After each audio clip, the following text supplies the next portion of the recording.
bahay na po tayo mga kabagis. Magandang gabi po. Magluluto naman tayo ng ulam sa hapunan.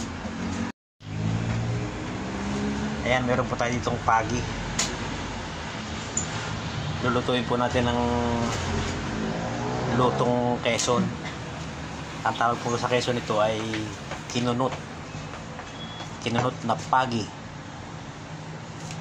Sa English ng pagi ay stingray. Meron po tayo itong malunggay. Meron na rin po tayong nyug na binili. At meron po yung ang tawag ng iba ay siling haba. Pero sa amin po sa Quezon, ang tawag nito ay labas nga sa plastic. Ay hindi naman makalabas plastic eh. Ang tawag po nito sa amin sa Quezon ay to. Ang tawag po nito ay tahid labuyo. Yan po ay ang tawag dito naman sa Laguna siling haba, siling pangsigang. Pero ito po ay ang tawag sa Quezon ay tahid labuyo kasi mahaba.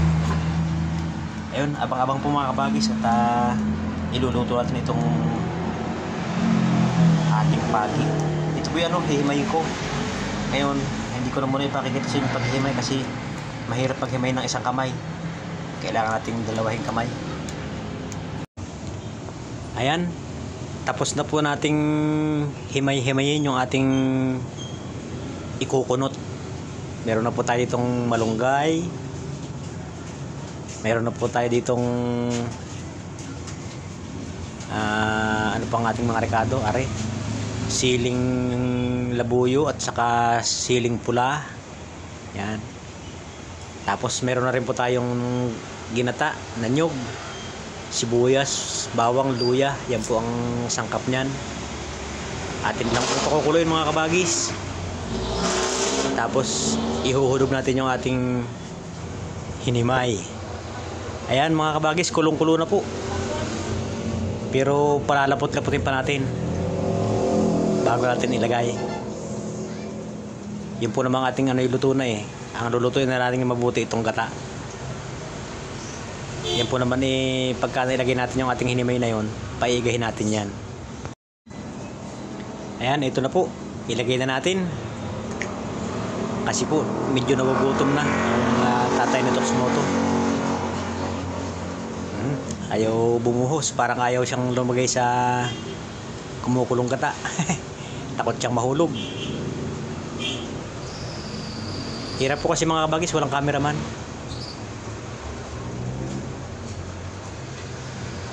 Yan, nahulog na rin lahat. Ati pong hahalo-haloy ng bahagya. Tapos isasama na natin yung ibang sahog. Isa rin natin ito, sayang. Marami na rin kaning mauubos yan. Matipid pong yung ulam yan mga kabagis. Malasa kasi.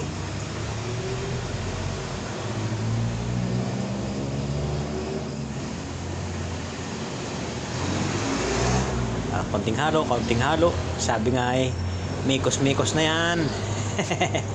Maya-maya po luto na yan. Ilalagay lang natin yung yan, ito na, sili.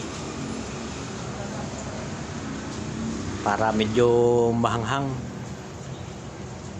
Tapos susunod natin yung malunggay. Halo mo ng kaunti para lumasa. Magpantay-pantay ang lasa. Baka merong mahanghang, merong hindi. Kaya kailangang mekos-mekos. Yan.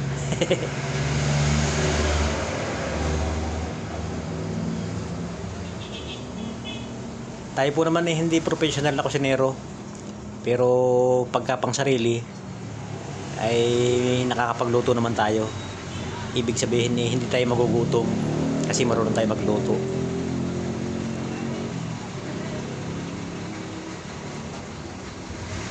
Yan po yung paigahin natin ng bahagya yung gata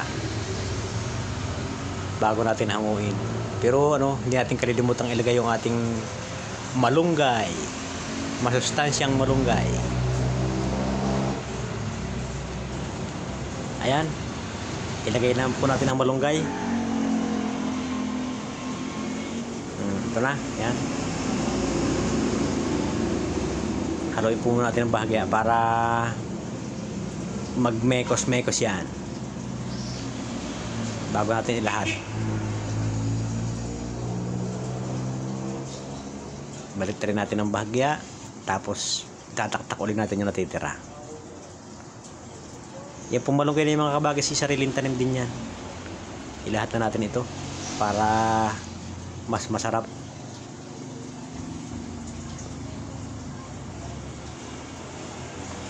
Kunting halo-halo uli.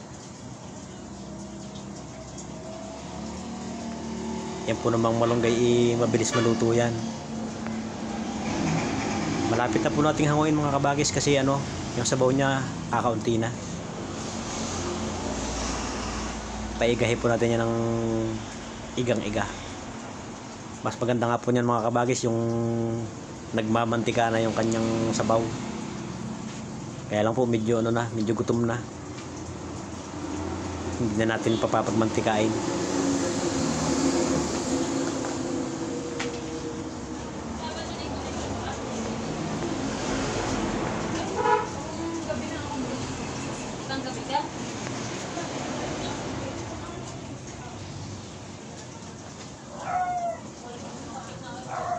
May sabaw pa.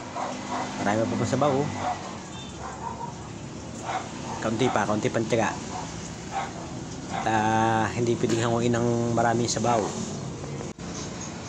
Ayan mga kabagis, luto na po. Pwede na tayong kumain.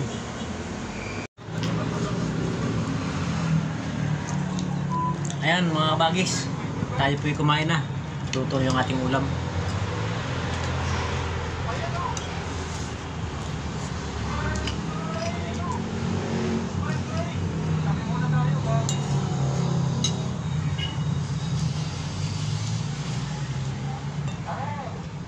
Parang maubos ko mga kabagis yung nasa lagayan ah.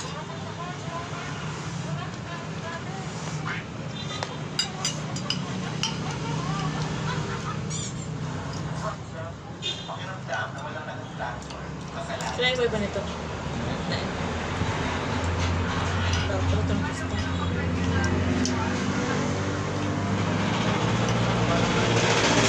Mainit na mainit po mga kabagis. Palibasa talaga yung bagong luto. Tapos may sili pa, lalo nang iinit.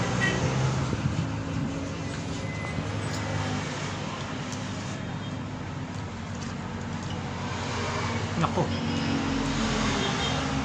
mga kabagis, malilimutan ang kapitbahay sa sarap ng lasa ng ating ulam.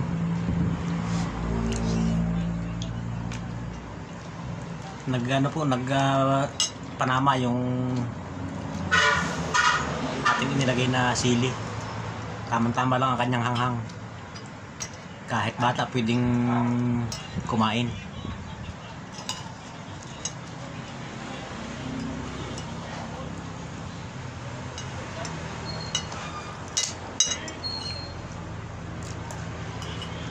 Inarsan ko po nung tinik yung mga bagis, pero mayroon pa rin mga natitira kasi hindi naman masasaid ng side na side. Bahala na yung kakain. Sila na magtanggal ng tinik.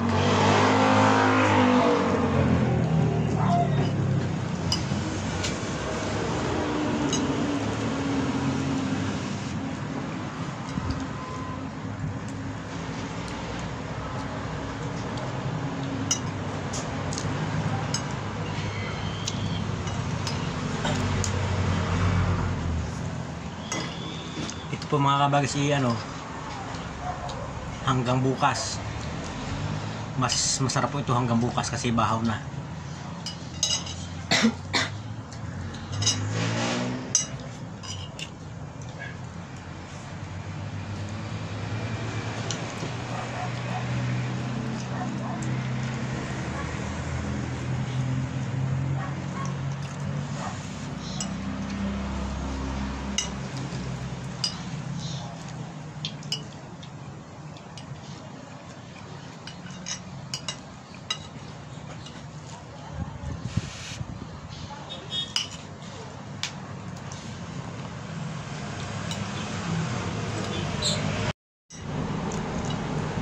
Eh, hanggang sa muli po mga kabagis. Tayo tuloy-tuloy ang pagkain. Salamat po sa lahat ng nanonood at saka sa mga manonood pa. Muli po, ito ang inyong kabalang lingkod, Tatay Nitox Moto. Nag-iwan ng isang magandang araw. Mag-iingat po tayong lahat.